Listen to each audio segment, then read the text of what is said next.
पंढरीच्या वारीत संत ज्ञानेश्वर माऊलींच्या पादुकांचं नीरा नदीवरील दत्त घाटावर होणारं स्नान हा पालखी सोहळ्यातील अत्यंत भावूक आणि नयनरम्य क्षण मानला जातो। ज्ञानोबा तुकाराम आणि माऊली माऊलीच्या अखंड जयघोष, टाळ मृदुंगाचा गजर आणि लाखो वारकऱ्यांच्या उपस्थितीत माऊलींचं नीरा नदीतलं पादुकांचं स्नान आज पार पडलं।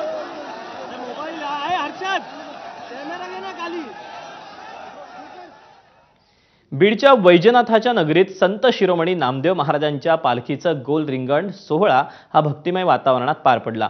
नामदेव महाराजांच्या जयघोषानं संपूर्ण परिसर भक्तिरसात न्हाऊन गेला।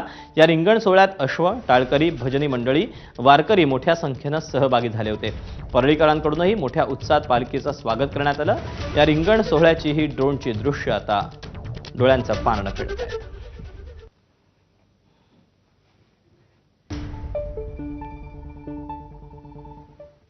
आणि यासोबतच बुलेटिनमध्ये वेळ झाली एका छोट्याशा ब्रेकची। ब्रेकनंतर महाराष्ट्र देशा अश्विन सोबत पाहत रहा एबीपी माझा।